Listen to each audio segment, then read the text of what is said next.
enter the meeting. Welcome to the Town Board meeting, Thursday, June 7th. Please rise and salute the flag.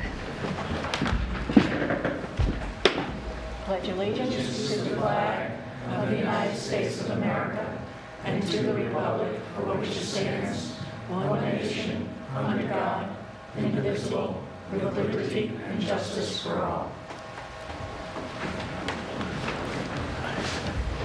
Emergency exits are to my right, behind the town attorney, and also the door you came in. Roll, please. Councilwoman Smoji?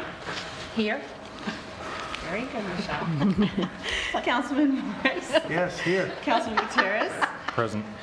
Councilman Doyle? Here. And Supervisor Prodi? Here. We are going to have Andy Durbridge give us our presentation about the Amenia Garden Club. Good evening, all. Is this working okay? Good. Thanks so much for a little bit of time tonight. I want to give you a little bit of a snapshot of what the Amenia Garden Club is up to, what we're doing as a program on July 14th this year, and also, as it's still in flux a little bit, and you've got another town board meeting in a couple of weeks, what I'd like to do is give you a further update at that time, because we're in the process of adding some more exciting stuff as we speak. So I just want to give you the taster tonight and give you an idea of what we're doing. We also have the new posters, which officially were released today, collector's edition. You might be able to find one on eBay for a lot of money. I did send one over today. Also, if anybody would like, we will also put a PDF on our website of the poster, so if anybody wants a snapshot of the event to circulate, share, that's a good way to do it.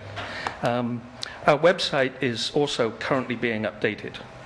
And so while I talk about the event, just be a little patient with us over the next couple of days, because we're adding some upgrades to it.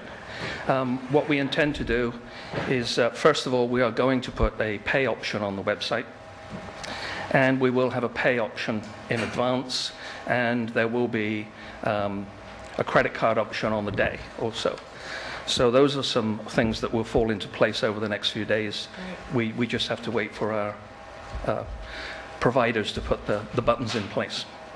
On that note, I will not fail to mention also that we are a registered 501c3. Excellent. We hold that status, and so if there are benevolent foundations, organizations, businesses out there that would like to support this local effort and also have the tax advantages of donating, there will be a donate button on there too. So, the nitty-gritty. The Amenia Garden Club has gone through a couple of quiet years, so we're bringing it back this year with a little bit of something different. And rather than go for volume, we're going for interest and quality, is the way I think we're looking at it, and not to just cram it full with lots and lots of gardens. So our core for the July 14 event is really 6 gardens, but the idea is that we've changed our geography a little bit. Because the Amenia Garden Club was set up as a regional organization, we feel we want to go back to that and emphasize that a little bit and not shut the door to our regional neighbors. So the celebration of private gardens by the Amenia Garden Club this year is in Millbrook, Amenia, and Sharon. And the idea being is that people will be able to take a very pleasant journey from Millbrook at one end of the route to Sharon at the other end of the route. And of course, we have a whole body of work in the middle in Amenia. And some of the things that are included this year, we've got a number of our really high quality renowned gardens. These are gardens that typically appear on the Garden Conservancy open days. So for instance, Maxine Pietro on Flint Hill, Jade Hill on Lake Amenia Road, all the way down to Wassaic, where we've got a couple of gardens on the southern route. So essentially we've got an east-west route, and then we've got a north-south drop-down. And what's in the middle is a whole bunch of things that will be the sort of transition between any of those routes. And what we've got going on in the middle is that Troutbeck is going to be involved. And apart from being a very nice place and a great inn, and they're doing a great job, they also have a significant historic landscape there, which they are very keen and are working on in terms of restoration and bringing that back. And we thought that that would be a really interesting stop as part of something a little bit different. And also, I do have to wait for details, but we're hoping that they may also be offering some sort of special lunch that day. We have to just wait for confirmation. But the nice thing is, if it does turn out to be a hot day, we've also got 2 venues right in the middle of the tour, one at Troutbeck. Troutbeck will have the whole inn open for our ticket holders that day. So if you haven't seen Troutbeck, you can stop in. And of course, it's a great landscape to stop, but we were thinking that, you know, what if it turns out to be a hot day? It could be a cooling center. And if it does shower, you can take shelter there for a nice place. And the other thing we've got is just a neighbor to Troutbeck is the St. Thomas Episcopal Church in Leedsville. They are participating primarily as a garden because they've got what they call the Giving Garden, which is part of the church program there. But if anybody has an inkling or a slant towards vegetable garden, you can certainly learn anything you want from what they're doing at St. Thomas. But again, to make sure that everything is open that day, they're opening the entire church and parish house and everything. So again, if anybody needs a bathroom, if anybody needs a cooling center or a stop-off, St. Thomas is also open. And of course, if no one's ever seen Tiffany windows on a garden tour before, you can do so on that day. So some of the key points are, we'll be 10 till 4, rain or shine, on July 14th. The tickets will be $25. We've capped it at $25 for the day. And they will only be available on that day here, and we're hoping that you will, you know, side with us and give us approval to use your exterior, which, by the way, also has a rather nice landscape that was donated. So people can come to yet another garden to get their tickets on tour day. So we'd like, with your approval, to set up a little station in the front of Town Hall, from where we will be giving information, selling tickets, doing whatever we need to support the tour that day. Probably, if anybody gets lost, they can still find their way back to Amenia Town Hall, and somebody will be there to set them straight. And what we will have is, for all the tickets purchased on the day or in advance, they will be picked up there at the Town Hall also. But it will be a single document, so it will be a map, it will be garden descriptions, it will be a number of other goodies on that. We'll call it a brochure or a ticket. It will all be outlined in detail on there. But the other thing is, we've got participating businesses that have offered to give tour ticket holders specials that day. So at the Sharon end, Paley's Market is running a special that weekend, and the coupon for which will be on your ticket. So anybody wanting to stock up on their new pots or whatever they want to do, they can stop at Paley's at the Sharon end. And at the Millbrook end, Twin Brooks Gardens on the corner of Franklin Avenue is running a whole series of specials that day. The coupons, again, will be on the ticket, and they're valid for the whole weekend. So if somebody's fairly local, they might want to be busy in the gardens on the Saturday, they can still go shop on the Sunday too. So those are some of the what I would think would be the key points. As I say, we'll certainly be posting much more information as it all comes together. But what we've included in gardens, aside from the Amenia hub, as we'll call it, on the Millbrook end, we've got a garden right in the village, which is on Maple Avenue, which is, you know, Versailles in a postage stamp. It's an awful lot in a half acre, and it's been on the Garden Conservancy Day. So by contrast, we've got that at the Millbrook end, and by contrast, we've got Cobble Pond Farm in Sharon, which is on the corner of Mitchelltown Road. The Metz family are participating, and that garden will be open in the afternoon only on that day. So by contrast, that's a very large estate, a lot of which was designed by the Olmsted brothers, who did Central Park and many other things. So you can see the contrast. We've got all of our variety of gardens through Amenia, north and south on Old 22 from Wassaic, and also out to Bog Hollow where Wendy Goydell has her garden included. The other thing that we've added, which we're going to print, is two other things. For anybody that's interested in, let's say, something a little different, if they want to time it, and it will be listed in the program, Maxine will be giving a special demonstration at 11 in the morning on that Saturday of her entire special koi breeding program that is part of her landscape and garden. So I know that may sound to the koi uninitiated as something a little off of the center, but it's a very interesting program, and she's going to give a little presentation about the story behind that and what she's doing at that program. And if anybody really wants to see a lot of koi, and I mean a lot of koi up close, she will give a program at 11. And then in the afternoon, we're still nailing down the details, but Wendy Goydell is going to do a little program at 2 in the afternoon at her garden, so none of these clash. If you want to do all of them, you can. And she's a professional florist and has done set design and floral arrangements for a lot of the well-known movies. So she thought that a topic for her might just be translating her garden into the home flower arranger. So if people want to take away some of the secrets of the professionals in flower arranging, she will be giving a little program in the afternoon. I think with that said, I don't want to take up too much time, other than to say I did leave one poster with you. We'll be putting up more and more information as we go on, and if we can maybe come back at the next meeting and just update you, that will be the time when we can even bring the cash box and sell more tickets, who knows. But for now, thanks very much. Any questions? Anything No, else? it sounds wonderful. Good. Oh, just one thing before I forget my own mission. As has been done in the past, we do need some help with garden volunteers.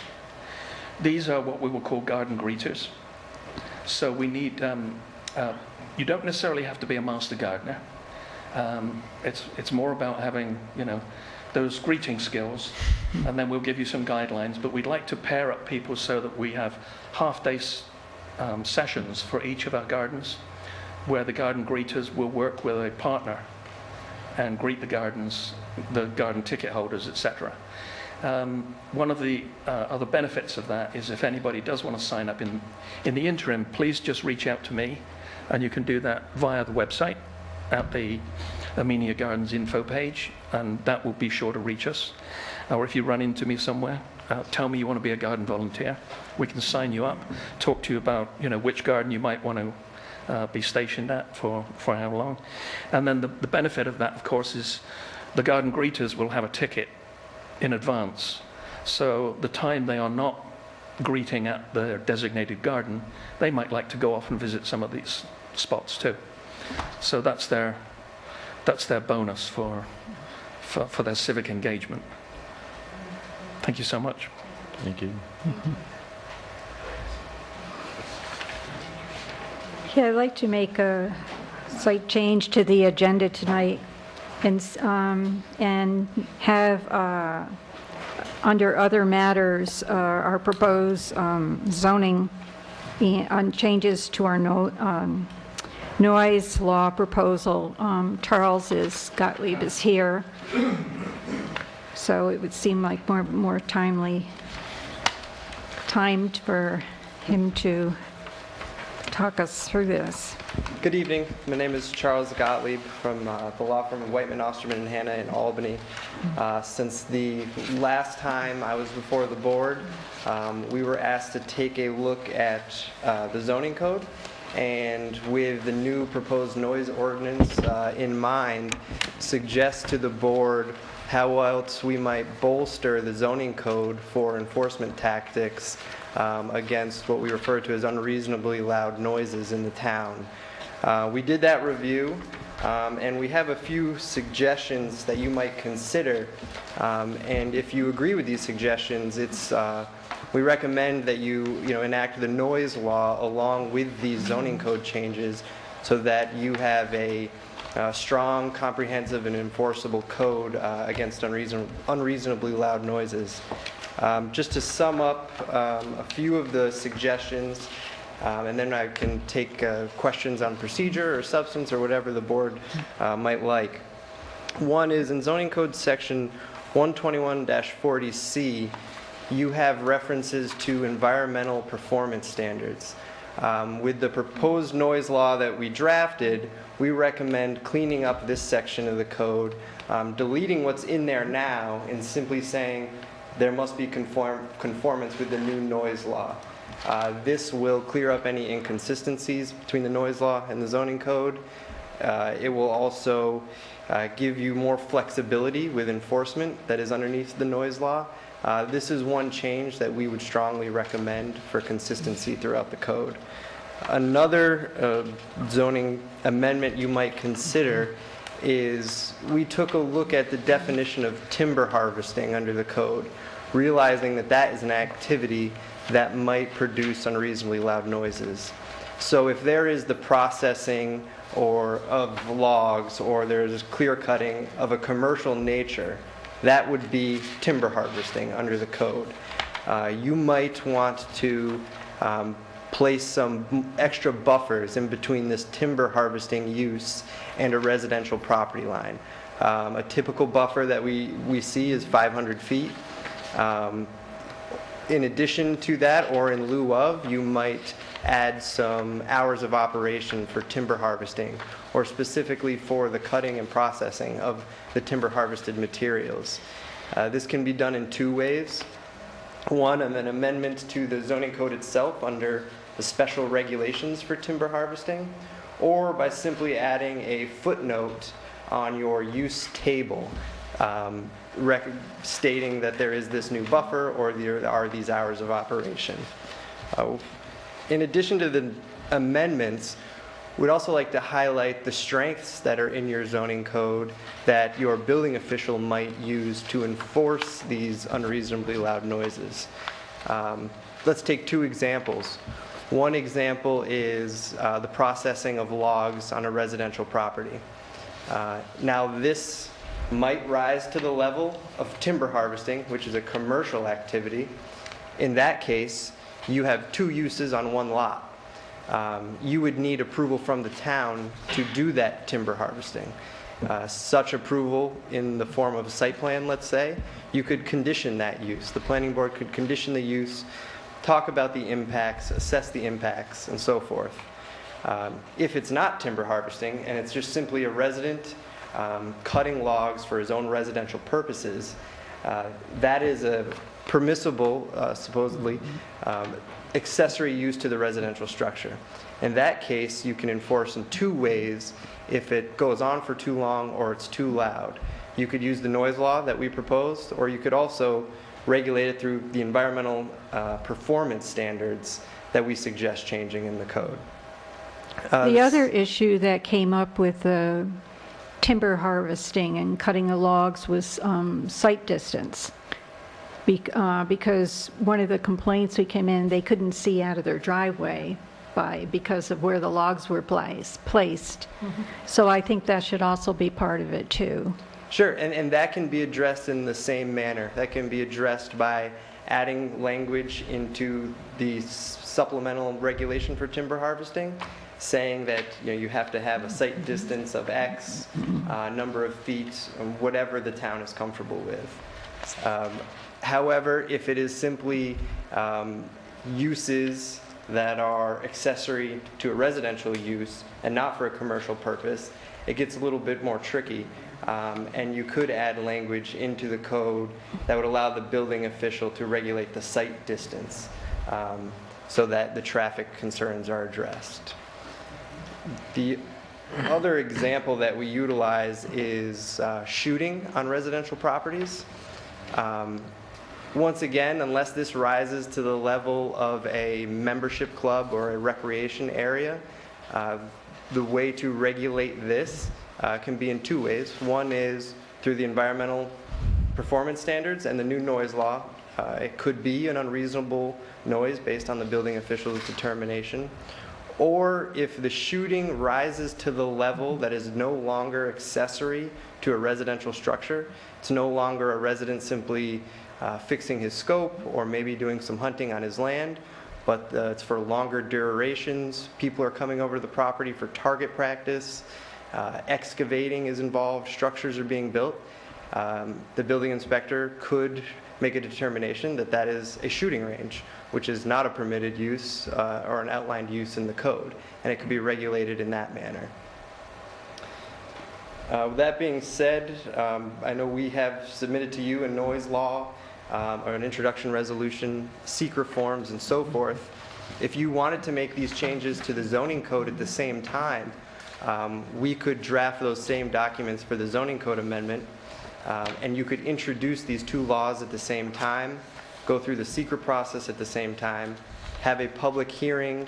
At this point would be in your second meeting in July, most likely, and enact both at the same time at that point, and then begin enforcing unreasonable noises in the town. I think we should actually move along reasonably quickly because assuming that we've done all of our research and we're comfortable with it, because people have been enduring these issues for so long and not having any resolution. Years have gone by, and we haven't seemed to be able to give them a straight answer as to why they can't enjoy their property reasonably. I think that is the 500 feet setback a typical, is that kind of a typical benchmark? I don't know what it would take to be 500 feet from a chainsaw going on for hours, or where did you come? So the 500 feet actually, when we were coming up with the proposal, comes from the requirement under the agricultural laws of the state, whereby if you're proposing a use that's within 500 feet of an agricultural district or use, you have to give notice to that agricultural district or use. And the thought behind that is if you're more than 500 feet, the two uses really won't be in conflict. I see. So that's a typical buffer that would reasonably protect you. I was just thinking of the solar, we were talking about a solar moratorium and how awful it would be to have even a ground-mounted solar panel mounted right on the edge of their boundary so that you would look potentially directly at this if you were a neighboring property owner with your house close to the line. But this is even more obnoxious than looking at a stationary, you can close your curtains and stuff, but you can't get away from intermittent explosive noises or chainsaws or ATVs or whatever it is if it's very, very close. So if 500 is considered a reasonable buffer for those kind of noxious or unsettling activities, then I guess I would go with that.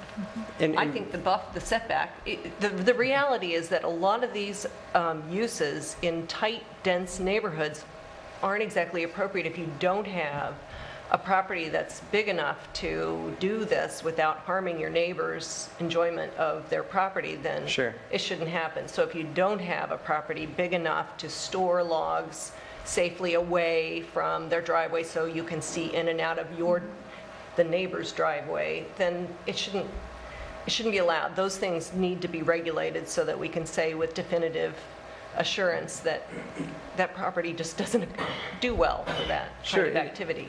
Off the top of my head, if the timber harvesting does rise to the level that it's a commercial use and it's on a residential piece of property and it's not permitted, the planning board through site plan process can condition that use.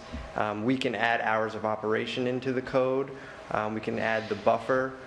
We can add no storing of logs or materials in the front yard of a residential structure, and that would address a lot of your concerns.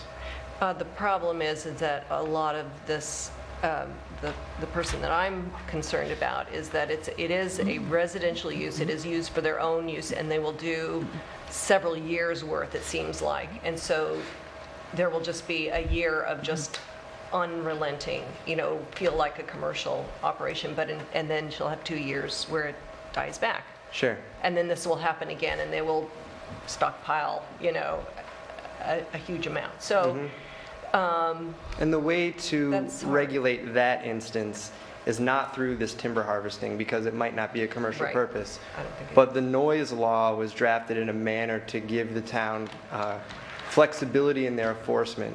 So under the definition of an unreasonably loud noise, you have things of duration of the sound, noise, the level of the sound, what uses are around it. And you could declare that to be unreasonable under the circumstances. The building inspector or the enforcement officer certainly has to be consistent across the board in their enforcement, but that's what the noise law is permitted to do.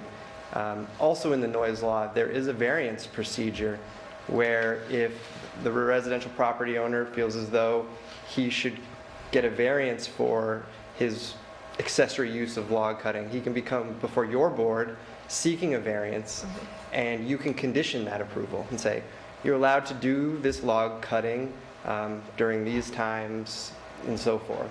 And that might be an amicable way to allow him to continue the use, but to mitigate the impacts that are of a concern. And so what exactly, introducing this local law, this is without any zoning changes?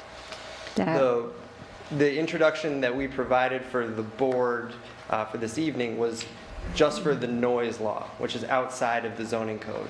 Okay. So what we would have to do we could have it ready for the next meeting is a similar introductory resolution for these zoning code amendments only. You'd introduce both local laws at the same time, do the secret process.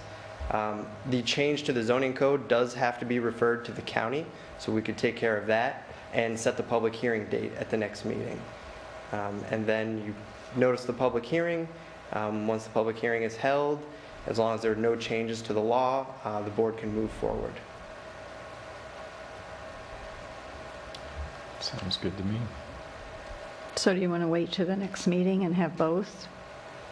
I would, yes, do the both as he suggested, the two together. Yeah, that way there's Okay. no inconsistencies and everything moves forward on the same track. But I would think that we need to have the residential accessory use have the 100 feet setback just stated up front, because we need to deal with that directly. And then no storage of logs in the front yard would also eliminate an existing problem of sight distance and impact. So just to clarify one thing, it was in our analysis, in our review, we suggested the 500-foot buffer only be applicable to the use of timber harvesting. I know, and yet you said that the zoning enforcement officer could in fact make it possible to put that in his building code enforcement. Is that not possible? So if he's cutting logs for his own residential purpose, it's quite likely that that would be an accessory use to a residential property, which the resident might have the proper authority to do that without any sort of permitting. The way to enforce against that scenario would be to enforce it through the noise law. Oh, right. And say that because it's going on and it's so repetitive and so long, it's now unreasonable. Okay. And because it's unreasonable, we will enforce against you. And now let's say if he wants to come in and get that variance that we have outlined in the law, then you could very well grant the variance, but provide for, as a condition, a buffer to whatever you believe to be appropriate. So we have to cite it as unreasonable Correct, first. as it's drafted. And then have the variance be granted based on these conditions. Correct. Okay, I got it. I'm perfectly happy with the way it is then, if those issues will be solved the way he's described them, and the code enforcement officer is knowledgeable about how to go about doing that. Sure. So do you want to make a motion to authorize him to present both the zoning and the noise law resolutions together at the next meeting? I so move. Is there a second? I second. Thank you very much. Thank you. Councilman Smoji? Yes. Councilman Morris? Yes. Councilman Gutierrez? Yes. Councilwoman Doyle? Yes. Supervisor Prodi? Yes. case, we'll deal with the other, there's another thing in other matters. We can do that at the end of the meeting. Public comment? Go ahead.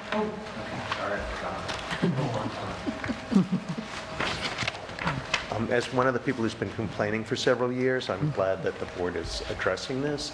I think in the particular situation that I've complained about, where there's someone using their property basically as a shooting range, I mean, it's not just the owner of the property, and it's located in a place that is at the top of the narrowest point in the valley, so it echoes almost all the way down to Dover and almost as far as the center of Amenia. It sounds like the noise law ought to cover that, but because it's not an issue of adjacency there, but it's one of acoustics and sound bouncing off the mountain on the other side of the valley. I just hope that there's a way to make it clear that that's, that it isn't just a matter of distance, because if you can hear the sound, it may be further than the 500 feet or whatever the law is. So. You maybe you didn't have privy to this, but it did say that if it can be classified as a shooting range, because there's no resident or accessory use going on there, obviously, and it's been established, with a hide and people going over there and shooting, and this happening on a real regular basis, that this property is being used as a shooting range. It can be declared, that it's not lawfully being operated, and that will trigger a special use permit or something like that, so that we could then. Okay. There's no allowed shooting range in our Yeah, that code, was sort of so my assumption. they're going to have to do something to Okay, great, make thanks. that happen. I could be wrong, but that sounds like that's enforceable with the current code. It is, right now, Right.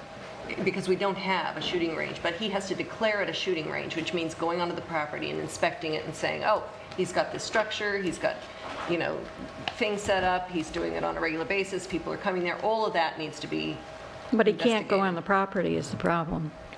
Because they came 47, this is a little scary. We had this conversation a couple of years ago. Well, there are Google Maps and all kinds of things that you can actually see what's going on a property. You don't have to actually physically go on sometimes to see what's going on. I would hope that he would utilize some basic. Well, he's already sent a notice of violation because there was a structure on the property that they did not have a building permit for. So there How is did he see that? new Google Maps. Okay, so he'll be There we on that go. property, I hope. Yeah. I was at a conference upstate where there were some code enforcement officers using drones to. Yeah, I mean. They had them shot out of the sky a couple of times. Yeah. Did you want to speak, Nina? Yeah, I had a question on the same vein, but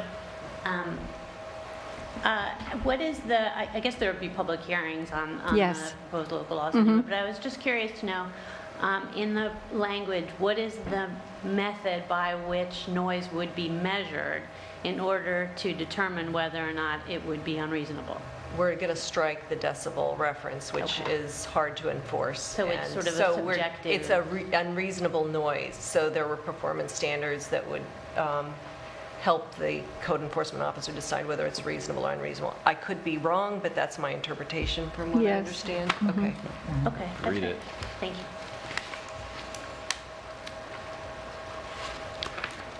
Okay, is there any other public comment? Supervisor's report. Wassaic Trail to the Train update. The town attorney is working with a title search company for required certifications. The right-of-way agreement to purchase real property with taking maps has been emailed to the Wassaic property owner for execution. The property owner is still working on the agreement. Town of Amenia Highway Garage land update. Email from OGS today states, in the process of preparing the declaration of abandonment with DEC pursuant to Section 30A of the Public Lands Law, which should be completed soon. Old Amenia landfill update. Attended a conference call on May 31st, 2018 for operation and management of the site. with environmental attorney, PVE monitoring company, and Town of Sharon officials to review status of testing to date, new sampling requirements from DEC, and replacement of monitoring well number 9, which was damaged by a fallen tree, in addition to amendment of intermunicipal agreement between the Town of Amenia and the Town of Sharon. Hazardous mitigation grant. The Town of Amenia developed a hazardous mitigation plan with Dutchess County to identify vulnerable areas so that after it was complete and sent to New York State, grant money would be available. New York State Division of Homeland Security and Emergency Services required an initial letter of intent for the current grant cycle. The letter of intent sent from the Town of Amenia for bank stabilization on Deep Hollow Road for $80,000 was collaboration between grant writer Mike Haggerty and Highway Superintendent Megan Chamberlain. Climate Smart certification.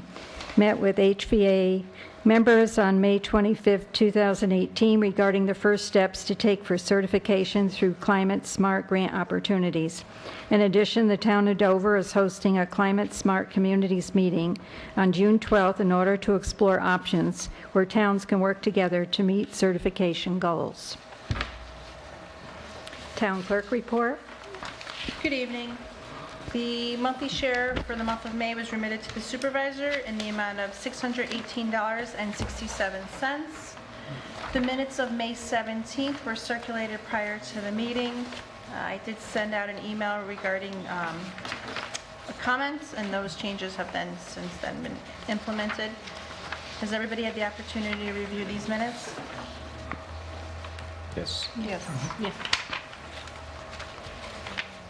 Oh, I make a motion to accept the minutes for the town board meeting of May 17th, 2018.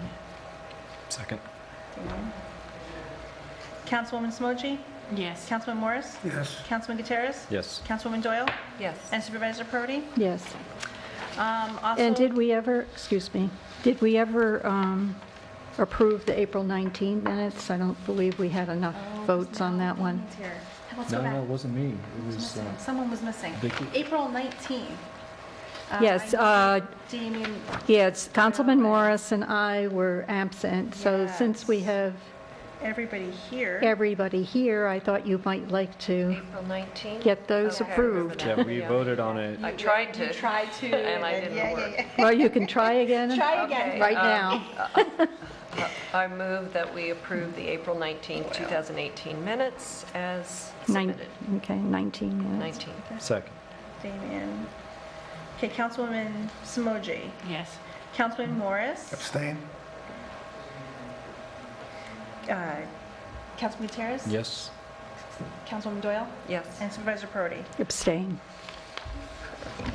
There you go. Thank you. 3 votes. I think you'll make Robin happy to get those on on the website. And my last, which is a / community item, but then I'm going to be begging the board for a permission. The Amenia Fire Company is going to hold a parade and block party. It is going to be held on Friday, June 29th. The parade is going to begin at 7 p.m. We're going to be right at the firehouse. It's going to be food, fun, excitement, some music, entertainment for the kids, entertainment for the adults. And now that we're bringing that back, I do seek approval from the town board to close Mechanic Street from 6 to 11 this evening. We'll open it up as soon as, it's possible, but we want to go ahead and start getting our ducks in a row. So I present to the board the resolution Resolution number? 27. I'll leave that up while you read your resolution. Amenia Fire Company Parade and Block Party, whereas the Amenia Fire Company is having a parade and block party on June 29, 2018, whereas the Amenia Fire Company has requested that the town board grant authority to close Mechanic Street in Amenia from 6 p.m. to 11 p.m. Now therefore be it resolved that the town of Amenia hereby grants authority to close Mechanic Street. Be it further resolved that this resolution shall become effective immediately, and I make that motion. Second. Supervisor Prodi? Yes. Councilwoman Doyle? Yes. Councilman Gutierrez? Yes. Councilman Morris? Yes. And Councilwoman Simoji? Yes. Yay, great, thank you. Come on, come on. And that'll conclude the town clerk's report for this evening. Okay, Building Department report. As building permits go, we have issued 13 new building permits totaling $7,159.25. We are continuing with certificate of occupancy searches. And for this month, we did 6 searches, which total $700, along with 3 fire inspections at $150, which brings the total to the month to $8,009.25.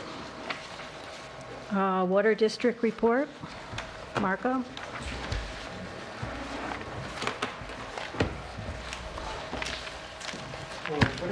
Hi. Thank you.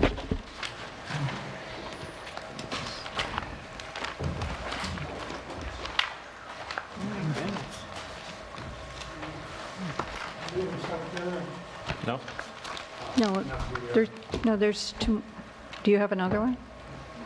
Oh, we can share. I'll give one again. Don't worry. Yeah. We're getting used to that. Yeah, share. Yeah. Cut down on the paper.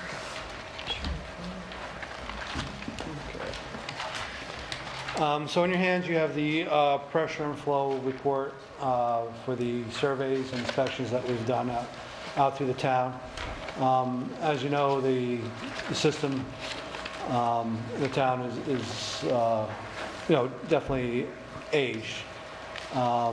So a lot of the existing structures were installed for current regulations. With the inspector from the Department of Health, they had a couple of suggestions on looking at the pressure and flow throughout the distribution system. So with the undersized pipe, basically, if you were putting new pipe in today, you're required to have 3-inch diameter pipe for non-fire rated systems and 6 inches minimum for fire rated systems. Throughout the town, there are several areas where up to decades ago they've put in much smaller diameter pipe, down to 3/4 inch. You do have 1 inch, 1.5, and some 2 inch.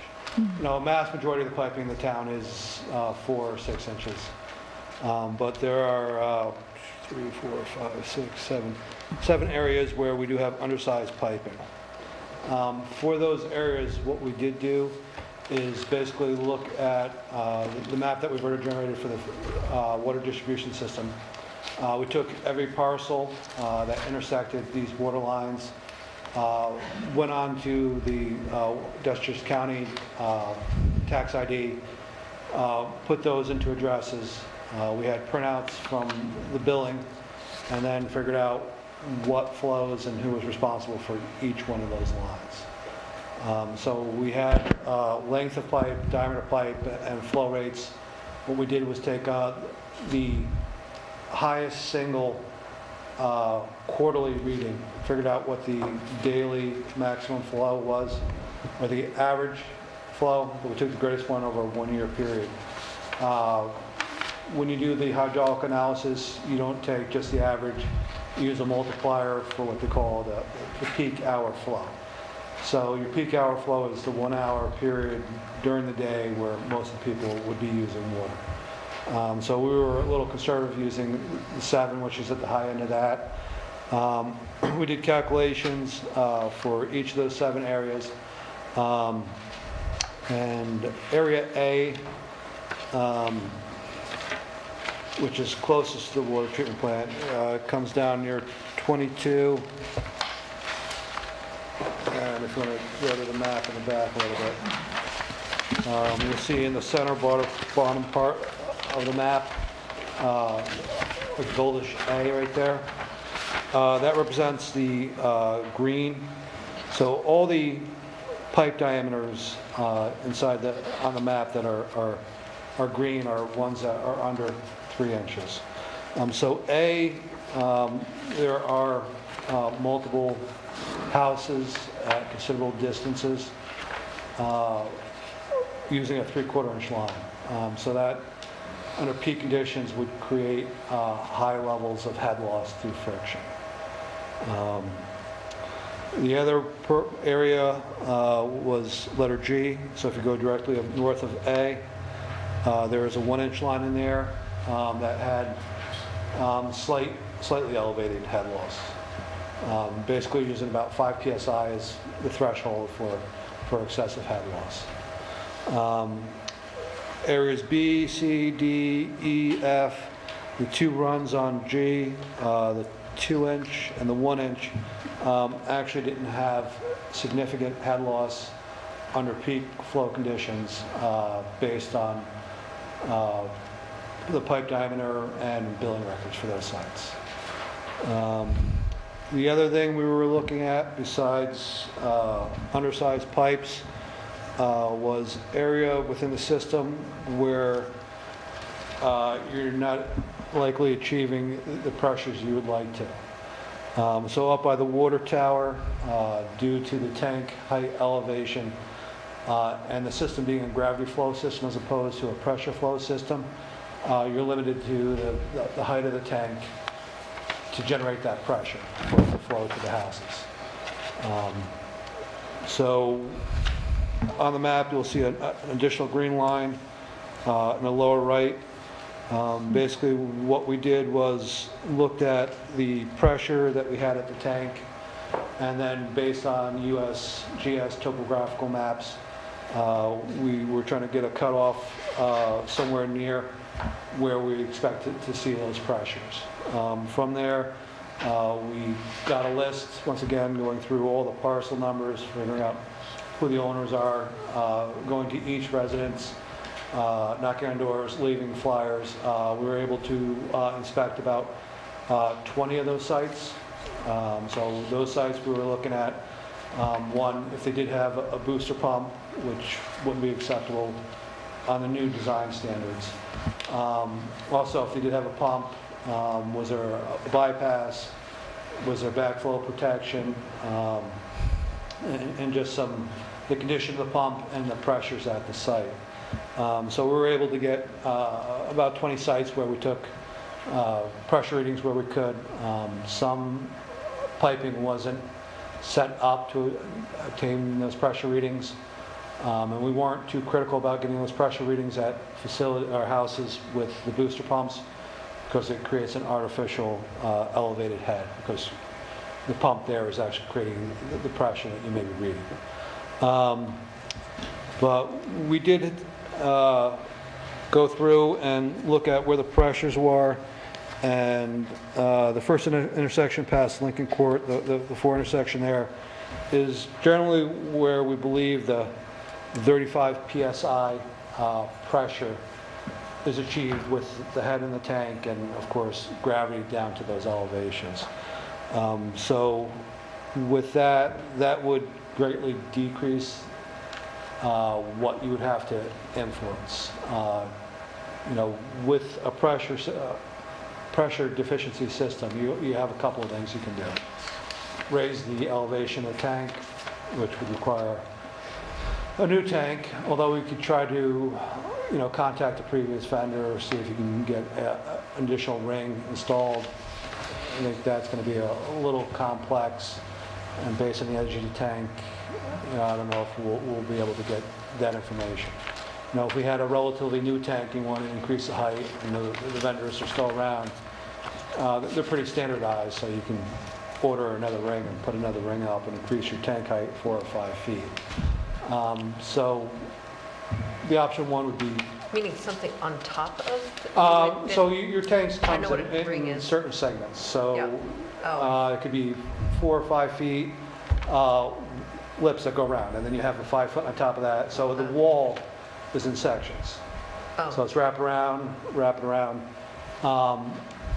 Some tanks you can actually go through, pull the top off, And keep add the steel, Yeah. put another layer in there, increase your tank height. That's something that, we'll look into.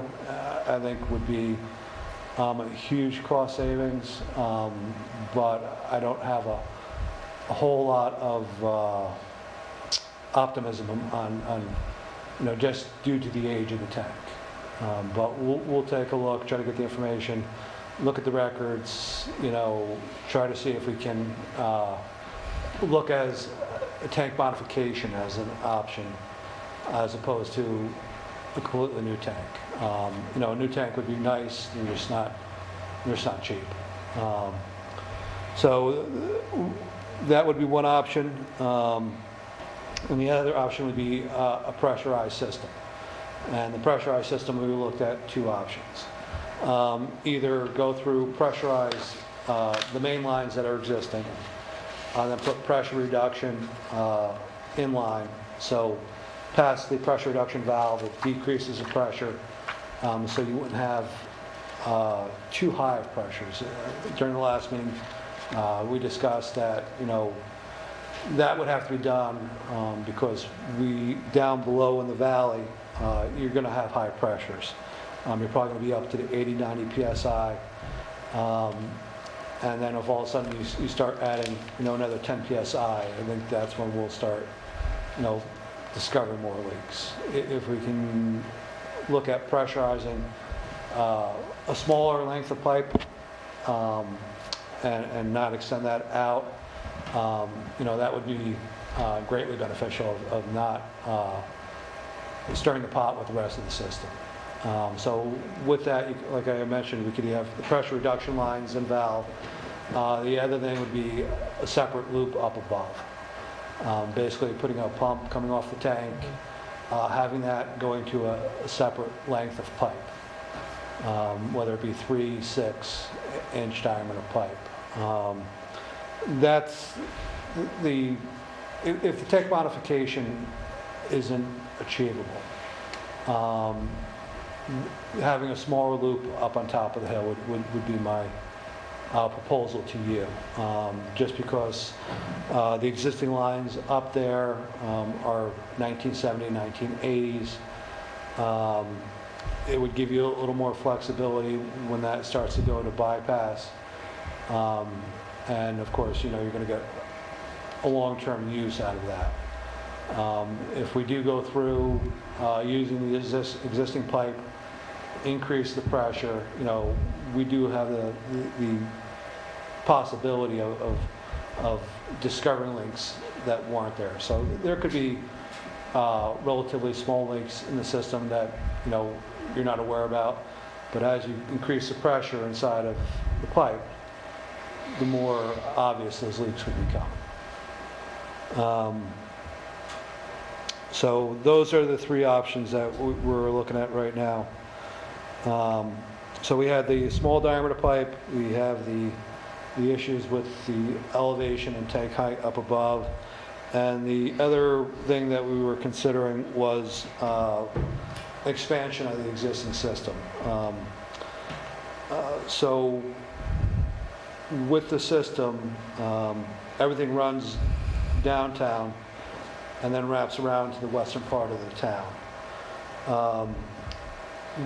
Since A is an obvious issue with the system and something that should be addressed, removed, replaced with a different size diameter pipe, that is coming in closer contact with our 6-inch plastic loop on the western part of town. So we would like to try to extend the area around A, when that gets upgraded to across Route 22 to Lake Amenia Road, sorry, and do a connection there. That's going to, one, give you a lot more flexibility in the system. You're getting rid of weak links in the system where a broken pipe shuts off a large majority of the town. And two, you're going to have energy reduction costs. If you're sending X amount of gallons through a pipe, instead you're sending it through 2 different pipes, your head losses are going to be less, so your pumping costs are going to be less. So it just makes sense that when the planning comes for that area of A that has to be removed, to go ahead and extend that across to that larger blue loop. And, that serves two purposes. So across the street, across Yes. the road, Yeah. underneath the road, I suppose? Correct. Okay. So that'd be like a directional drill underneath the town, right. underneath the road, yeah. We'd like to go probably 6 or 8, probably a minimum of 6 inches with that. If we're opening up the ground, the incremental cost between, 3-inch pipe, one, personally, I'm not a big fan of 3-inch pipe. Whenever you break a 3-inch pipe, it's harder to find 3-inch pipe as opposed to, your 2, your 4, your 6, which are really everywhere. But the 6-inch, would create absolutely no head loss throughout that section, allow you to extend an alternative route to the western part of the town, and it would just be a win-win for that.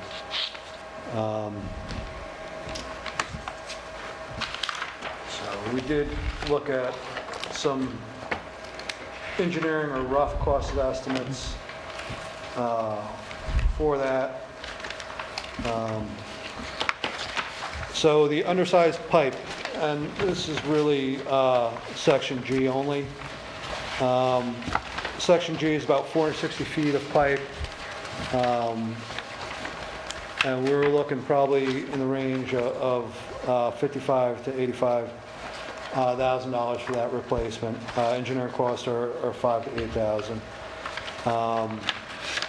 You might have noticed that number is extremely much lower than the previous report, where we went through section A through H, and if you want to replace all the undersized pipes, I believe we were up in the range of about $800,000, but since we did the hydraulic analysis, and we would be able to go through and get approval for those sections of pipe, and okay from the Department of Health to keep those in there.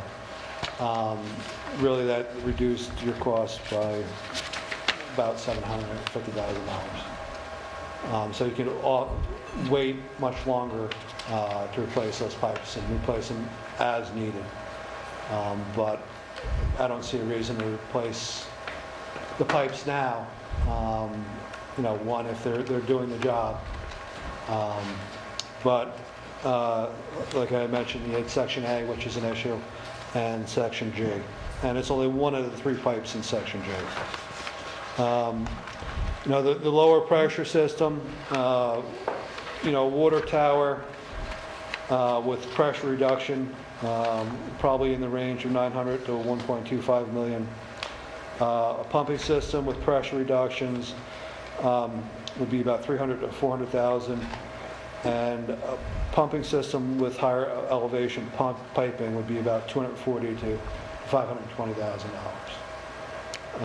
You're gonna get pricing for adding another ring to the tower as well to add to that. Yeah, right? yeah. We didn't put that in there because that is, I couldn't even tell you. I got to find a specific manufacturer and hope that what the manufacturer now comes into with what they manufactured, 30, 40 years ago. There could be changes in thickness of steel, the way they do attachments. There might be kits or add-ons, or so we kind of left that out because it would really be a guess. Each tank manufacturer is different. And some people will tell you,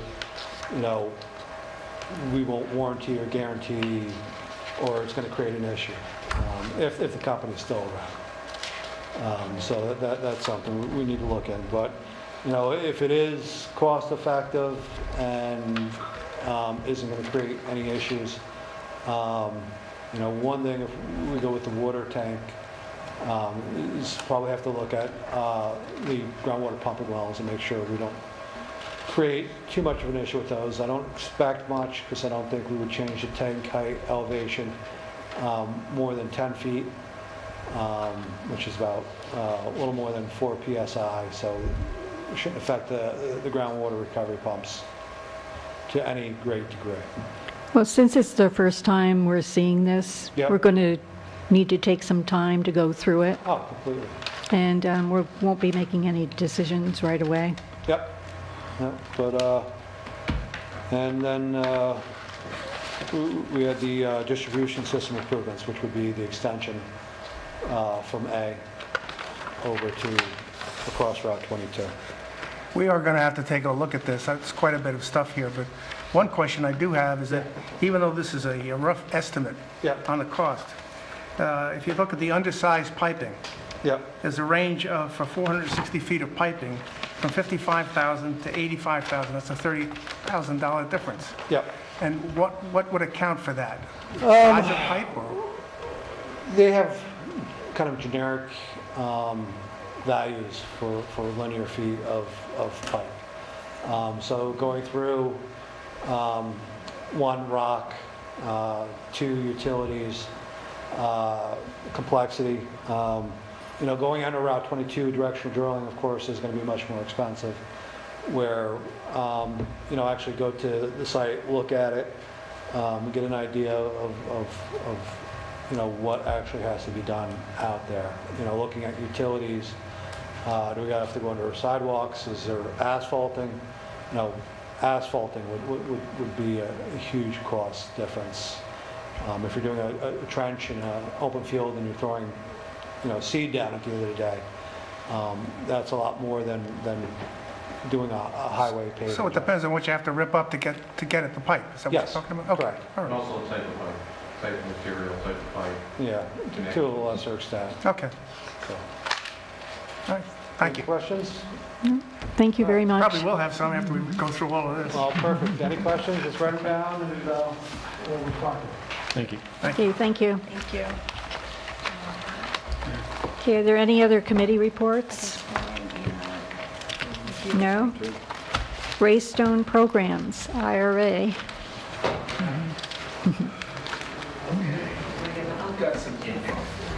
Good. Oh, boy, more. More stuff to read.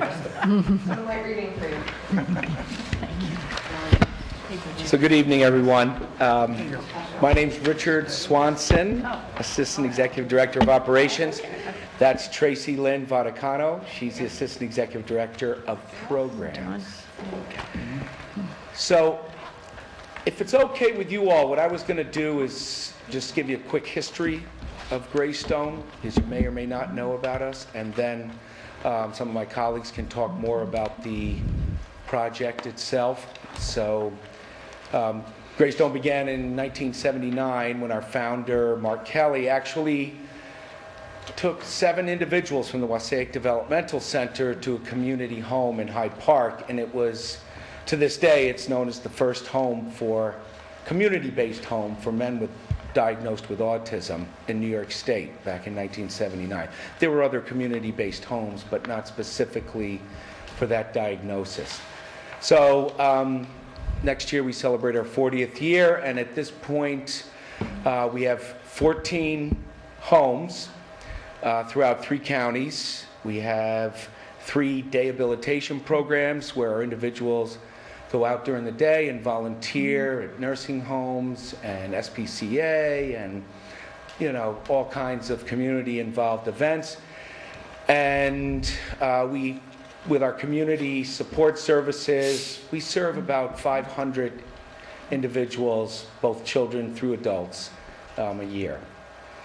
So that's where we're at in 2018.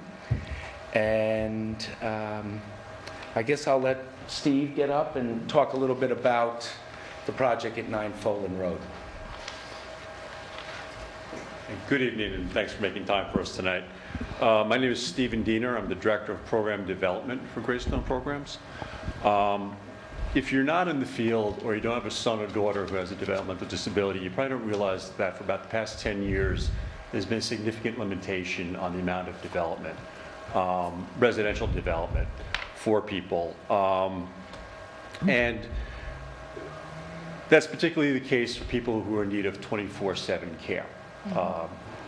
There has been some development. Certainly when the developmental center closed down in Wassaic, new homes opened up for those individuals. And also as people leave residential schools every year, such as Devereaux and Anderson, they typically don't go home. And of course, they can't stay once they turn 21 and graduate where they are. So development has occurred for those individuals. But if you're someone living at home and has spent their lifetime with mom and dad, that development has not been occurring. They're placed on a wait list. The wait list is prioritized according to need. And we use, and Greystone included in this, uses our existing homes to accommodate these people when we can, when we have vacancies. And that can work out really well. It works good for us because we want to fill our vacancies, and very often it can be just the right opportunity for somebody. But it doesn't always. People sometimes have special needs. They may need wheelchair accessibility. They may need more medical supports than any current vacancy in the system can accommodate. So it's not a perfect system. And in addition, that system doesn't really keep up with demand because the wait list throughout the state continues to grow. And this has been a growing concern. And I think there's also been some resentment among parents who have chosen to have their children at home well into adulthood. So in response to this, there was what we call an RFS, or request for services, in late fall of 2017. And that request was for agencies to put together proposals for some residential development specifically to address these individuals' needs. There were 455 statewide opportunities, we call them, to be awarded. And 105 for the Region 3 that we fall in. And Region 3, very roughly speaking, goes from the Bronx border up into the Adirondacks. So it's a very, very large region that we're talking about here, and 105 opportunities were set aside for this particular region. We responded, and we were selected to develop a 6-person home. It needed to, and this 6-person home needed to be located in one of the counties under the Deconic Regional Office, Dutchess being one of them. But those counties are Dutchess, Ulster, Columbia, and Putnam. And that was the one stipulation: it needed to be in this region and need to serve individuals from one of those counties. And that's what we've been endeavoring to do. We want to put together a home that will be single bedrooms for all, although a 6-bedroom home can be a tall order. If we found the right home and it could accommodate 5 bedrooms, we would certainly have considered it. We hope that people can continue in their current day programs or work sites, which is very critical for them and good for us, because these are routines that people know and are aware of, and obviously working for them, so we want to see those continue when we can. We pride ourselves on being good neighbors. And over the years, if issues have arisen with one of our homes, we are quick to respond and rectify the situation to everyone's satisfaction. And, homes, group homes throughout the state pretty much run the way all homes do. People get up Monday through Friday, they go to their day programs. Some people go to work, they return to have dinner. Evenings are usually chill times, watching TV, relaxing, maybe some activities, and we do encourage people to utilize the local community on the weekends to as great a degree as possible, including local stores, local churches, the local parks. Certainly the rail trail that this area has to offer would be something we would fully expect them to utilize.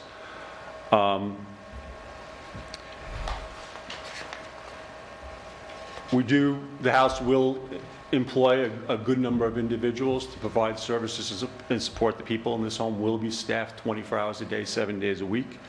Local employees are great because they're readily available and close by, and commuting doesn't cause as much of an issue. And again, we try to maintain the homes so that they fit right in with the community on an ongoing basis, not just when we first move in. Maintenance will be maintained, and again, any issues will be readily addressed as they come up. If anything, what is anything to add? There's some additional people here. I don't know if you want to introduce yourself since you came.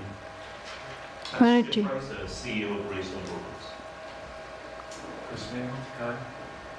Ellen Stearns, the connecting road. Thank you. Okay, Thank you. Scott? So, there's a couple of things. Very often, I don't know if you're in a position to provide this kind of information tonight, but typically, in my experience in other communities, there is, of course, and I don't know if you already provided or not, but a list of other similar residential facilities that exist within the town, just so the town has an understanding of what's already out there. And typically, we get more of a, other than your community residential fact sheet, some factual information about the property itself and what your plans are. I mean, you talk about the six individuals living here, but it's a 4-bedroom house. Right. And why is this property suitable for your needs? In other communities that we've gotten kind of a fact sheet to explain why this property does meet your needs. Okay. So the town board has a limited opportunity to review this process and participate in the process. You have 40 days in which to take action if you want to take action, which could include approving the site. Of course, not taking action is considered a default approval. So a lot of communities either take no action or they approve, or you have an opportunity to suggest alternative sites within the town, or to object because of an overconcentration of individual residential alternative facilities within the town, which is, not something that typically happens. They're very careful in the selection process to avoid that particular issue. There is also an opportunity under the law, which we've used in other communities, just from a public relations perspective, and I didn't realize that the whole team was going to be here tonight, but you do have an opportunity under this provision of the law to have a public hearing, just so people, this just appeared as an agenda item, but no one really is here to participate or ask questions or have questions answered. You do have an opportunity to have a public hearing if you choose to. You're not required to, but you have a chance to do that. You do have, fortunately, you have an opportunity to have a public hearing still within the 40-day time period if you do it at your next meeting, but you would have to decide tonight whether you wanted to do that. So I don't know if you provided the factual information already. It wasn't in the information that was forwarded to me about the site. And Okay. Give this to you? Sure. And oftentimes, we see, construction plans, if you're going to have to improve the property to accommodate, the extra people. So I've got that letter. Yes, that's a registry. That I don't have. And I didn't see this. That's just a generic fact sheet on what you require, but it doesn't talk about that this house even meets your requirements. So just so that there's an adequate record, if that information can be produced, you have another opportunity. The 40 days expires, I think, before the July 5th meeting. I think it expires like July 2nd or 3rd, based upon the date that you receive this. But you certainly could give this further consideration at your next meeting, or you can make a decision now that you're willing to accept this. Most boards that I've represented have at least, with all due respect to the process and the program, had a public hearing just so that the public is aware of it and they can't come back and say, why didn't you inform us about this issue? Very rarely, once that happens, have I ever seen an objection to that. But I don't know if you know a lot about this particular property, and I don't know anything about it other than what I could find on parcel access, which is why I know it's a 4-bedroom house and not a 6-bedroom house. So it's an existing house? Yeah. Yes. What's the address again? 9 Folan. Road? Okay. It's a very well-kept house. It's, How many acres is it on? 6.7 acres of property. 6.7? Yeah. It's a very large piece of property. So that's kind of what your options are. You can do nothing. You can accept a location. You can recommend alternative locations, or you can object on the basis of overconcentration. Before making that decision, you can conduct a public hearing, but you are not required to do so. You do have the right to do it. I just have a couple of questions. Well, if you take this property on, you're going to have to adapt it to the needs of the the people who are moving into it? Yes, there'll be some renovations to do that. Renovations? Yes. So you might, you have a lot of property land there. You might extend it to another 2 bedrooms or bathrooms or things of that nature? I mean, is that something in your thoughts to make it, It will be renovated to be a 6-bedroom home. okay, to make it more comfortable for everybody who's Yes. going to be in there?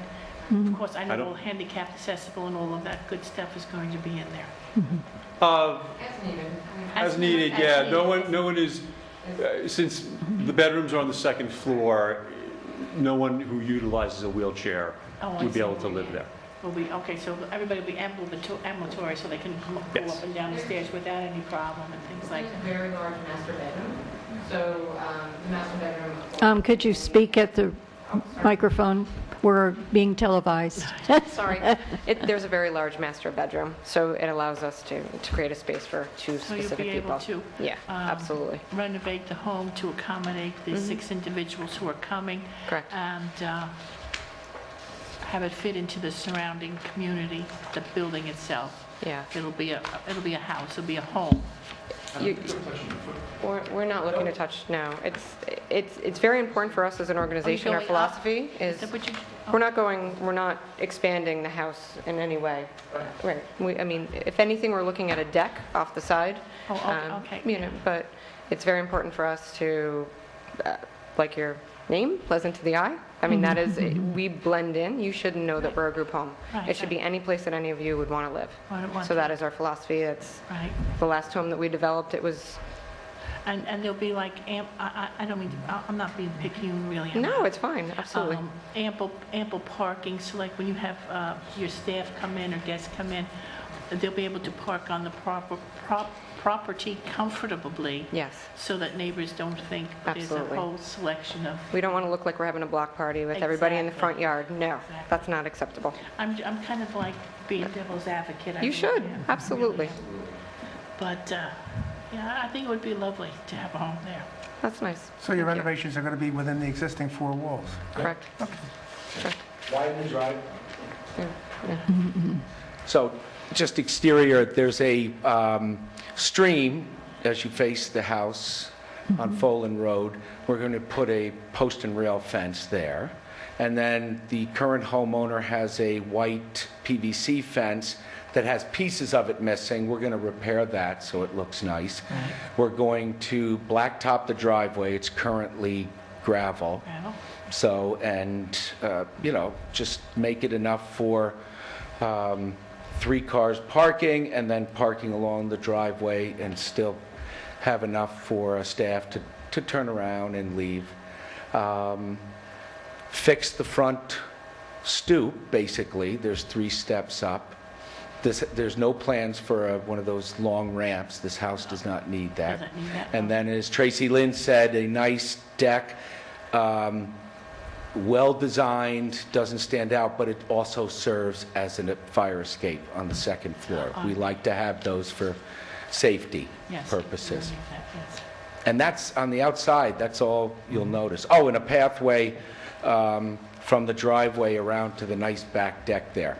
And we're going to fix up the deck a little bit, so other than that, the house will look just like it does now with just some nice improvements. Okay? Sounds very nice. Are you planning to... Excuse me. Microphone. Since you're going from a 4 to 6 bedroom, have you guys evaluated, or are you guys going to upgrade the septic and the wells? Okay. Yeah, absolutely. Yeah. And we will absolutely, you know, whenever we go into a town, we like to, since there'll be some renovations inside the septic system, we're going to put that out to local contractors. We want to give the business to the, if this works out, to the town of Amenia as much as we can. So we do have some requirements when it comes to bidding, MWBE, things like that, but if we can, and if we do establish the home there, we'll set up an account at the grocery store very close to 9 Folan Road and utilize, you know, businesses throughout Amenia like we do at all our other locations. Okay. I think the only thing we have to decide is whether or not we want to do a public hearing. Scott, the zoning on that parcel is rural residential? The Yes, it zoning is. is SR, but this is, it's zoned for single-family residence, and this is, by definition, a single-family residence. The use is considered a single-family, so there'll be nothing in zoning that would be able to preclude that. So it's permitted as of right.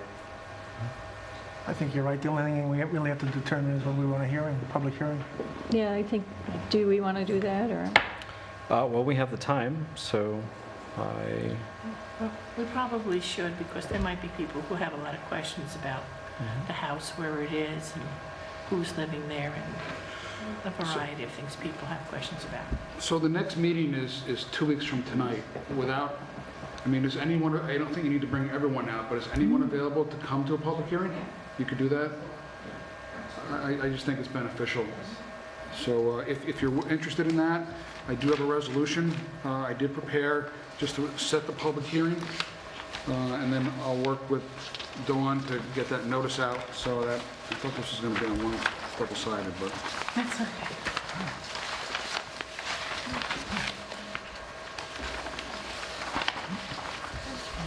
That's okay. one more.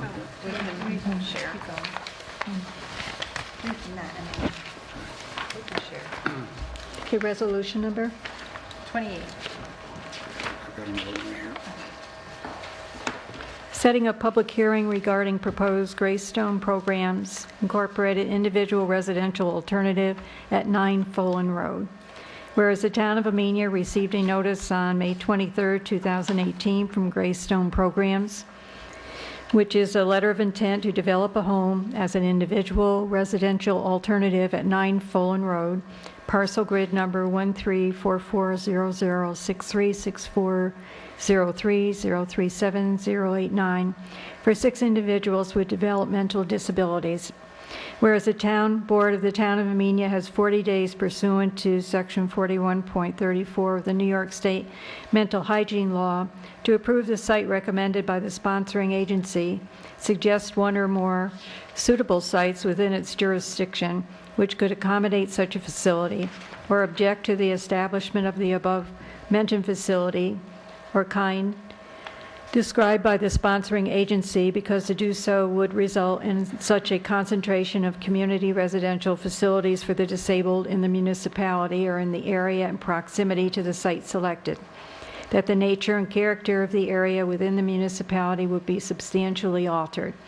Whereas pursuant to New York State Mental Hygiene Law, Section 41.34 C2, the town is authorized to conduct a public hearing before making such a determination. Whereas the town board of the town of Amenia believes that it is in the best interest of the town, its residents, and the sponsoring agency to conduct a public hearing to address any questions or concerns with respect to any use of the subject property now. Therefore, it be resolved that a public hearing regarding the notice of intent by Greystone Programs Incorporated to establish an individualized residential alternative facility at 9 Folan Road will be held on the 21st day of June 2018 at 7 p.m. at the Town Hall located at 4988 Route 22, Amenia, New York, 12501, and be it further resolved that the town clerk shall post and publish the notice of public hearing accordingly. Can I make that motion? I second it.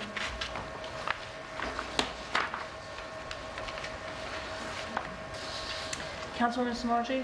Yes. Councilman Morris? Yes. Councilman Gutierrez? yes. Councilman Doyle? Yes. And Supervisor Peretti? Yes. So we'll see you in 2 weeks. Thank you. Thank you. I don't think we're business, so if you have any questions. Oh, okay. Okay. Thank you. Thank you. Thank you.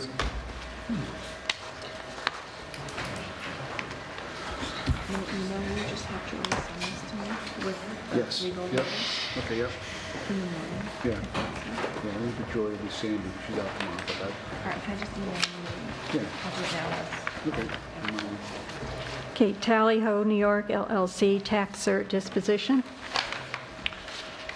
So, this is a matter, normally if there was a settlement, I'd go into executive session and explain the settlement to you, but after this period of time,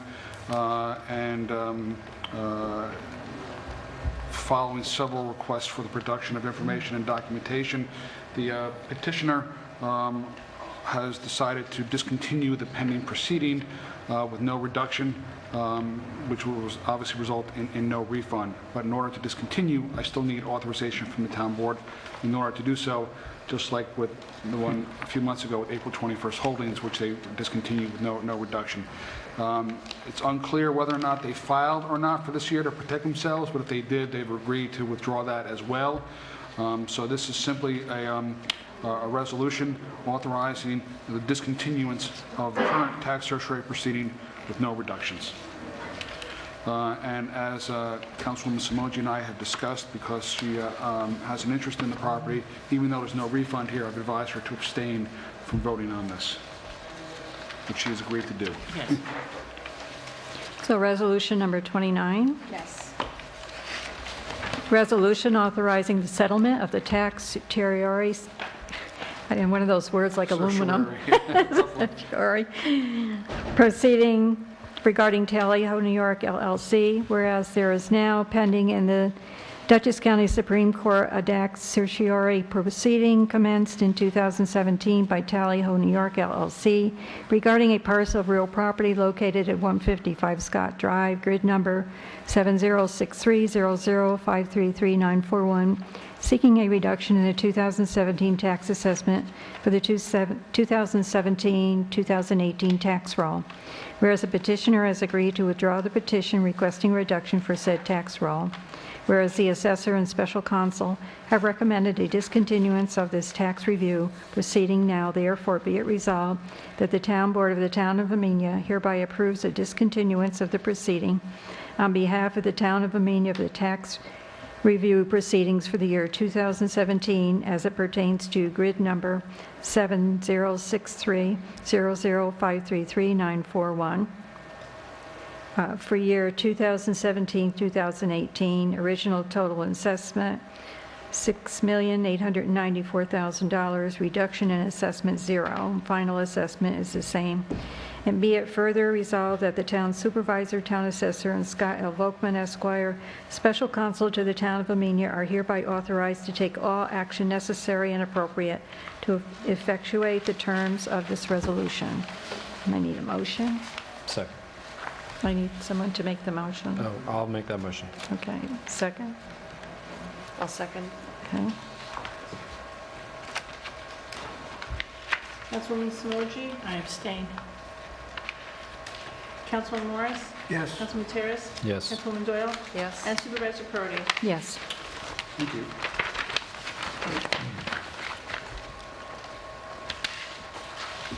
Okay, approval of bid for courtroom floor replacement.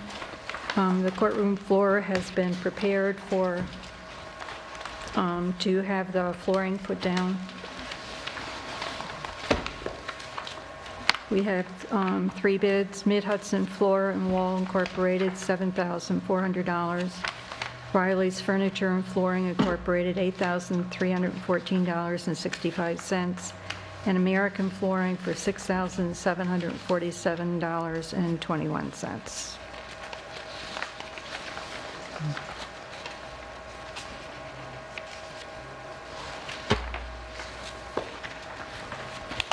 So we did not get additional, we did not ask, excuse me, ask for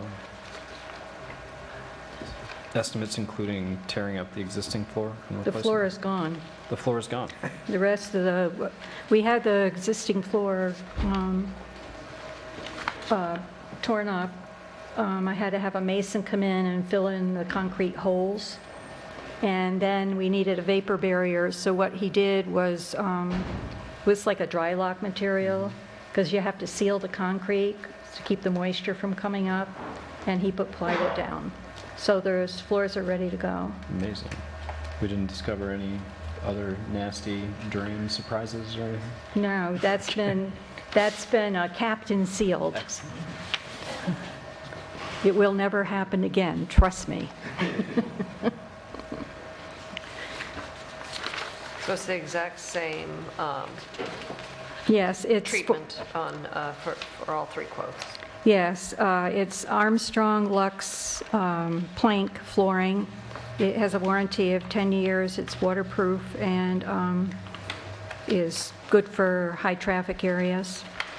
I'll make a motion that we accept the low bid of $6,747.21 from American Flooring. I second it. Councilwoman Smoji? Yes. Councilman Morris? Yes. Councilman Gutierrez? Yes. Councilwoman Doyle? Yes. And Supervisor Perotti? Yes. Transfer funds, I think I'm up to 30. Resolution, moving right along. Whereas the town board has the authority to transfer funds when necessary, unanticipated, to amend the budget. Whereas budget amendment in the general fund increasing revenue line 2680.01 insurance recoveries by $24,795.69, and increasing expense line 16604.01.074 Central Storm CE by $1,795.69, increasing expense line 13554.01.044 Assessor CE to tertiaries by $3,000, and increasing expense line 14204.01 Attorney CE by $20,000 for additional legal and supply costs. Whereas budget amendment for the highway fund increasing revenue line state aid CHIPS 3501.03 by $14,095.63 to account for EWR, which is winter recovery additional funding from New York State, and $41.80 for CHIPS additional funding, and increase expense line improvements EQ CHIPS 51122.03.112 by $14,137.43 to account for EWR winter recovery additional funding from New York State and the Consolidated Local Street and Highway Improvement Program, CHIPS. Can I make that motion? I second. Councilwoman Smoji? Yes. Councilman Morris? I'll vote yes if you change the designation from Councilwoman Morris to Councilman Morris. It is actually already on my screen. And I shared that with the person that wrote the resolution. That's why we have So you. you're Yeah, good we at it. have a new Well, I have you resolution. down as Councilman. Yeah, we'll have the correct one there. Never once on the website. No, It gets corrected once I get them. Okay, So you're yes. good with that? Yeah, we're good with that. Councilman Gutierrez? Council- My name is also spelled wrong, but that's That's it. I corrected that on that as well for her. Yep, it'll be correct on the, when it goes on the website. Yeah, Councilwoman Doyle Yes. and Supervisor Perotti. Yes. And you notice I didn't read them in that order, so you guys are... We're okay. We'll handle it. Okay, zoning board review recommendations, approval to proceed. So we have the report from the zoning review committee.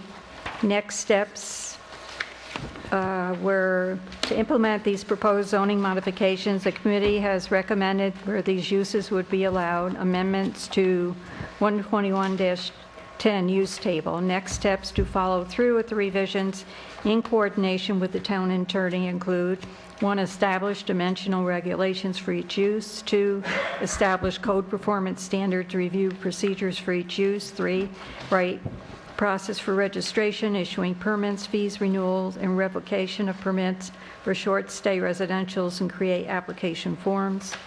4, and until then the next would be town board actions. So I'd like to make a motion to allow the zoning review committee to proceed with the next steps in order to implement the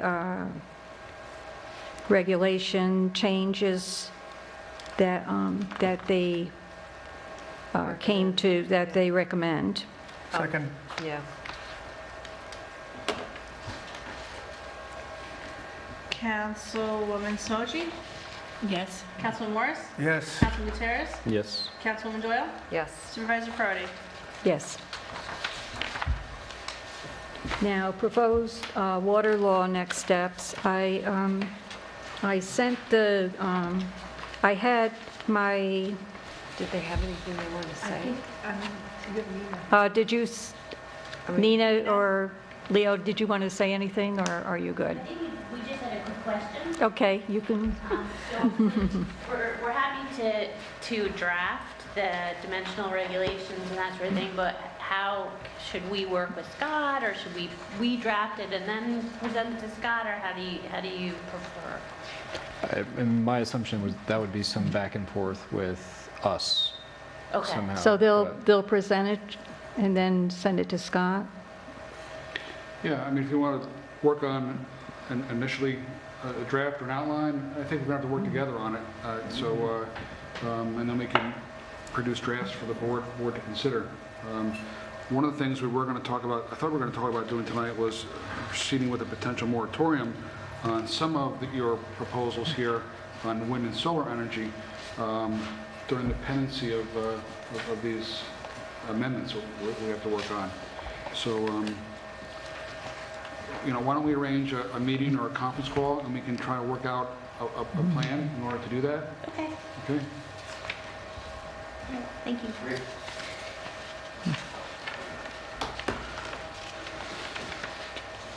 Okay, I had my typist separate out the usage charges, payments and penalties and fees, turn off and turn on fees. And then I was explaining to Scott, but this original local law was a work in progress between the water committee and the water operator, and it's also been to the town engineer. And based on his recommendations is this draft. And before we go any further with it, I sent a copy of it to Scott because he had some questions about some parts of it. So basically, this is a draft. So, So, I mean, I didn't undertake that review yet, but I will tell you that removing the fees was the right thing to do. You don't want to have fees in a local law, and then every time you want to change a fee, you have to adopt a new local law. You want the authority to change your fees accordingly. It's already got, engineering review, which is good. There are some issues there about the ability to assess fines and penalties, and we need to clarify that the town board doesn't have the ability to fine people. We can establish what the parameter of the fines are, but if someone is going to be fined, that would have to go through a court process in order to do that. That's different than like a late fee for not paying on time or something like that. So I will take a review of this, and it seems like a lot of work's already been done. I don't think it's going to require much more. Just quickly looking through it, it covers all the necessary points for your typical, water service type of local law, which most communities have. And I can make some tweaks, and we'll have it available to introduce as a local law at the next meeting, or the meeting after that, depending on when you want to start that process. And it's going on a while already, so I'm sure you want to get it off your table, yeah, yes, we do. So if that's the case, then I'll work on making whatever revisions and clarifying the issue about the penalties so that you can introduce it at the next meeting. Okay? Okay, then we have, yes. When you introduce it as the water law, for your own sanity and people in town, it's Water District number 1, Amenia Water District number 1, which is New York State ID'd. It says that right in the very beginning. But I think the confusion from people who are not in the water district think it's, how are they controlling our water? They don't have that authority. So I've heard the grumblings. I've expected to see some people here, but this water law clearly states in the very beginning, and when you address it, I would address it as Water District number 1, New York 0, the ID number. I think someone did raise that, Yeah. when you brought this out, discussed it a couple meetings ago. So. Right, and it said that, and it's said that for the past 10 years.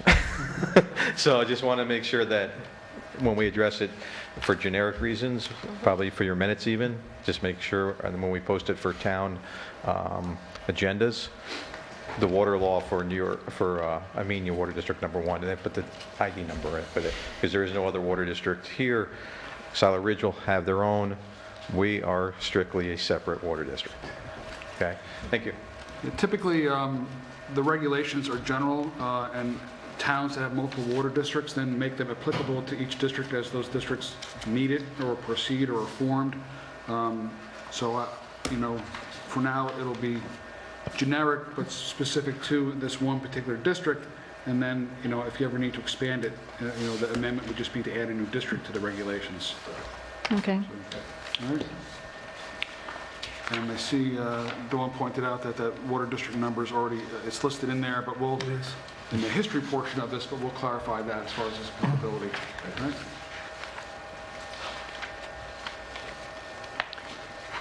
Okay, and the other matters thing we had was the townwide moratorium for solar energy systems that we were going to introduce to local law and then set up a public hearing.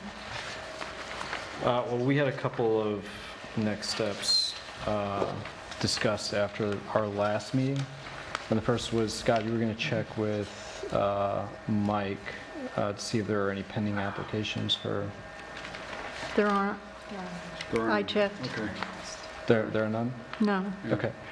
And then the second was for any town board members to provide you with any feedback that they had based on that. I'm not sure if you received anything. I did not get any except for my conversations with Victoria, so there were no amendments to the applicability for the solar. The only change here is the addition, as we discussed last time, was for the wind energy conversion systems as well, which the zoning review committee is recommending changes to that. So, well, just to clarify what the zoning committee is recommending, they're specifically addressing commercial wind, and they do note that residential or farm scale use much smaller turbines, and therefore, they're recommending site plan approval as the review mechanism.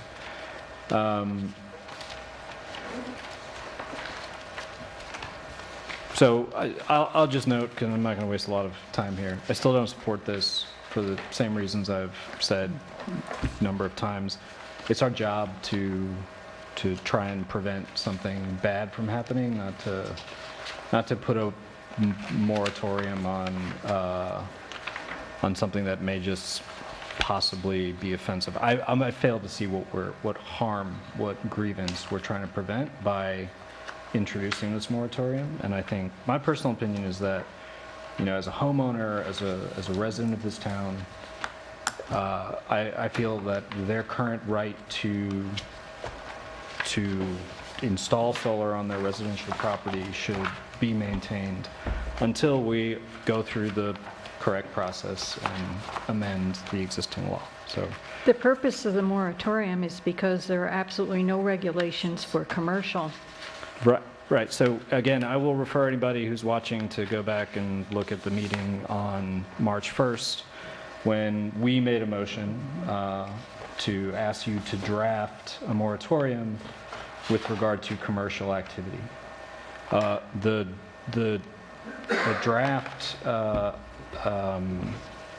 law or the moratorium that we got back from you included residential, and that's when I objected to that. So that was counter to the motion that we made and voted on that day on March 1st. And since then, we've now added additional things which went beyond what we moved to do back on March 1st. So my objections remain, but I will just leave it at that. And if you guys want to move forward with a vote, that's fine. Okay, because the definitions are freestanding or ground-mounted solar energy system. But it includes residential. And my objection is that this should not, But that's what we voted on the last time, to put the residential in there along with the wind. We did not. Yes, we did. Yes, we did. Yes, we did. We did not vote. Yes, we did. No, we said that we would put it in the resolution. We did decide to do that. But we did also decided We did not that, vote to do that. We didn't, Just to be clear, the motion that we made on March 1st. I think it was a consensus that we would have him put it in there. Yes. No, what we said at the end of the meeting last time, you're welcome to go I back. thought what I understood is that New York State regulates residential, so no worries about residential being unregulated. I could be wrong, but I thought that's what I understood. NYSEG actually, so you have two options, right? You know, If you want to keep your house connected to the grid, NYSEG will, the utility company will prevent you from installing any massive solar array because you cannot install an array that exceeds the needs of your current home. oh, right, it can't They can't overburden the grid, exactly. So the other option, maybe there's some, very wealthy billionaire in Amenia who wants to take their house off the grid and build a big, solar. But if we're concerned about clearing trees or, my general point is I am unclear exactly what harm we are trying to prevent by this moratorium, comparing that to the right of a homeowner to take advantage of all these alternative energy, quickly expiring tax benefits, explore alternative energy, and proceed. Well, how about if they put they put it right in the middle of their front yard for all the neighbors to see? That's fine. That's permitted by the current law. That's permitted by the current law. Well, that's the problem. I don't think that the neighbors would want to be seeing this monstrous thing that they'd have to look at every day. And all we're trying to do is to regulate it, because it's not regulated at all. We're trying to make reasonable regulations. We are working. So that residents don't do something unreasonable. Yeah, we are working to create reasonable regulation. But what we are doing in the meantime is we are basically saying, everyone in town, you no longer have the right to do anything related to this matter until we as a board enact some reasonable regulation. And I don't think that that's fair. I don't think that that's appropriate for us to say Okay, we understand everything you're saying, David. Okay. And we appreciate your views. Okay. But now it's time for the rest of us to have their input. Sure. Okay? Victoria, you go right ahead with whatever it is we have to do. Resolution number 31. Also, once we introduce local law, whatever is here isn't set in stone. We still have to do a public hearing. That's true. And we can make changes as we go along. That's true. This is not the final. That's true. Introducing local law number, Dawn? Local law number? It's going to be proposed local law. So can I just address procedurally an issue that And then give a number, we are at a point where we're having multiple local laws introduced. And the town's past practice has been to number them as you go. But the numbers don't typically get assigned until they're actually adopted. My practice in other municipalities is to either assign a temporary number or to assign the letter X. So we introduce these typically as local law number X of whatever, and then depending on when it gets filed, not just adopted, but filed, because depending on when it gets filed, that number will go first. It avoids confusion of calling this local number 3, and then next week we're going to introduce a water law that may get adopted first, and then the numbers would seem to be out of order. So why don't we do the X then? Just the X. We'll just do the X? I think that would be clear. So we'd be introducing local law number X? Okay. It gets identified when it comes back and it's been stamped. From the once I Secretary fill of it out. State, Yes. right? Okay. Thank Sure. you. Works for me. Thank you. Anything that's, that makes things less confusing efficient. and orderly. It's an issue, but when you're considering multiple local laws at the same time, it does create a problem when you go to file. If those numbers are out of order, the Secretary of State will reject those. Okay. All right? Introducing local law number X of the year 2018, imposing a temporary townwide moratorium prohibiting the installation of freestanding or ground-mounted solar energy systems and wind energy conversion system. Whereas the installation of solar energy systems on commercial and residential properties has become widespread in recent years. Whereas the town board of the town of Amenia recognizes that solar panels have many benefits for the property owner and the community in general, but wise regulation regarding the placement of ground-mounted panels are required whereas wind farms are being proposed in other areas of New York State, it's appropriate for the town of Amenia to determine where wind farms should be permitted by zoning, whereas the Town of Amenia Zoning Review Committee issued a report dated May 3, 2018, recommending the need for amendments to the Town of Amenia zoning law to address solar energy systems and wind energy conversion systems. Whereas it is necessary to preserve the status quo in the Town of Amenia, pending the enactment of reasonable regulations for the installation of freestanding or ground-mounted solar energy systems and wind energy conversion systems. Whereas the town board believes that it is in the best interest of the citizens and property owners of the town of Amenia to impose a temporary town-wide moratorium on the installation of freestanding or ground-mounted solar energy systems and wind energy conversion systems for a period of 180 days. Whereas the town board has determined that the proposed action is a type 2 action not subject to environmental review pursuant to 6 NYCRR section 617.5 C30. Now therefore be it resolved that the town board hereby introduces for consideration of its adoption proposed local law number X of the year 2018, temporary wide moratorium prohibiting the installation of freestanding or ground-mounted solar energy systems and wind energy conversion systems in the foreign annexed Tier 2. Be it further resolved that the town board hereby schedules a public hearing of the proposed adoption of the annexed local law for 7 p.m. Do you want to have it on June 21st or July 5th? July 5th. This also has to get circulated to the planning board for their advisory opinion. So July 5th? July 5th, I would recommend.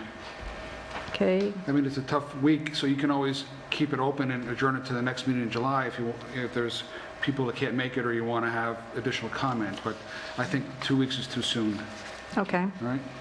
Regarding the proposed adoption of the annexed local law for 7 p.m. on the 5th day of July 2018 to be held at Town Hall for 4988 Route 22, Amenia, New York, and the town clerk is directed to post a notice of public hearing in the town's official newspaper, the Millerton News, and on the signboard maintained by the town clerk in Town Hall not less than 10 days prior to said public hearing, that such notice shall be in the following form, and be it further resolved, the town board hereby directs the town clerk to act as follows with respect to the proposed local law. A, to serve a copy of this resolution, the annexed proposed local law and the notice of public hearing to the municipal clerk of each abutting municipality not less than 10 days prior to said public hearing with the form. B, to serve a copy of the resolution, the annexed proposed local law and the notice of public hearing to the Dutchess County Department of Planning and Development for advisory review in accordance with Section 2391 and M of the General Municipal Law. C, to distribute a copy of this resolution, the annexed proposed local law, and the notice of public hearing to the Town of Amenia Planning Board for its review and report pursuant to Zoning Code Section 121-69B2. D, to serve a copy of this resolution, the annexed proposed local law, and the notice of public hearing on the New York State Department of Transportation, Region 8 website. Can I make that motion? Second. Supervisor Purdy? Yes. Councilwoman Doyle? Yes. Councilman Gutierrez? No. Councilman Morris? Yes. And Councilwoman Samoji? Yes. Is there any other public comment? Yes, not. Town board comments? I just have a couple things. One, I want to thank the Amenia Fire Company and the Wasaig Fire Company for permitting me to march with them. It was great to have It was great fun. Dawn was carrying an axe, so I'm just going to advise everybody, she carries an axe. and these people march like they're going to a fire. I said, my goodness gracious, what's going on here? But it was great, great fun, and I enjoyed it. It was wonderful. Also, seniors, the bus trip is going next Thursday. I sent you all reminders. Please be there, be ready. We're going to have a wonderful, wonderful time. The notice for the, God bless you, and the notice for the picnic, senior picnic is now up on the TV and website. So please contact me, say that you want to be on it, that you want to come. It's going to be wonderful. We have about 100 seats, so please get in early and call us and let us know that you're coming for that. And just for a point of interest, I've been speaking with the group that called Golden Age Singers, and they do performances and stuff like that. And they're sending me information. Perhaps in September we might be able to do something in our auditorium. I just brought it up and throw it out to you, and if it's available, we'll see what we can do. And that's all I have, folks. Are there any other town board comments? I just wanted to remind everyone of the Strawberry Festival this Saturday on June 9th from 9 to 4 in the Four Brothers drive-in area. They're also, besides the Strawberry Festival, they're having a grand bazaar with several vendors. In addition, the library is having their book and bake sale from 10 to 2. So please avail yourself of all the goodies in both places. This time, I'd like to make a motion to go into executive session for... There's two things that I need to address. One is pursuant to Public Office Law, Section 105(1)(f), for personnel matters leading to the appointment, employment, promotion, demotion, discipline, suspension, dismissal, or removal of a particular person. And 105(1)(h), regarding the proposed sale of land where publicity could substantially affect the value thereof. Second. In the town board, the town clerk is excused. There'll be no action taken. It's just, just need to update you on a couple matters. All in favor? Aye. Any opposed? And it's 8:56.